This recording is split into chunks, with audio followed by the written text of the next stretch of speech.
আসসালামু আলাইকুম দোস্ত। আসলে খাবার টাইমে সালাম দেওয়া ঠিক হয়নি, তারপরও বলতে হয়। আমরা আজকে হজ ভবনে আছি, হজের কাজে। আমরা এখানে হাজিদের খেজমত করতে আসছি।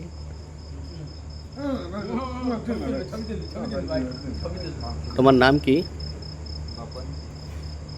বাপন শেখ। তোমার নাম কি ভাই? আমিরুল। আমিরুল শেখ। বড় ভাই আপনার নাম কি? বড় ভাই আপনার নাম বলেন। আমার ভাই তপন দাস। মাশাল্লাহ, উনিও আমাদের সাথে খেজমতে আইছে। তো সবাই দোয়া করবেন আমার এই ভাইয়ের জন্য।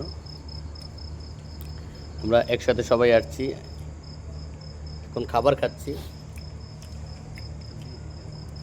এ হচ্ছে আমাদের খাবারের পরিস্থিতি। মাশাল্লাহ, আমরা বেঁচে থাকলে আগামী বছর আসতে পারবো। তো মাশাল্লাহ, আমরা ইনশাল্লাহ আগামী বছরও আসবো। আমি আজকে 6 বছর ধরে এখানে 19 থেকে স্টার্ট করছি এই কাজ। আর এরকম মাশাল্লাহ খুব সুন্দর খাবার খাচ্ছি।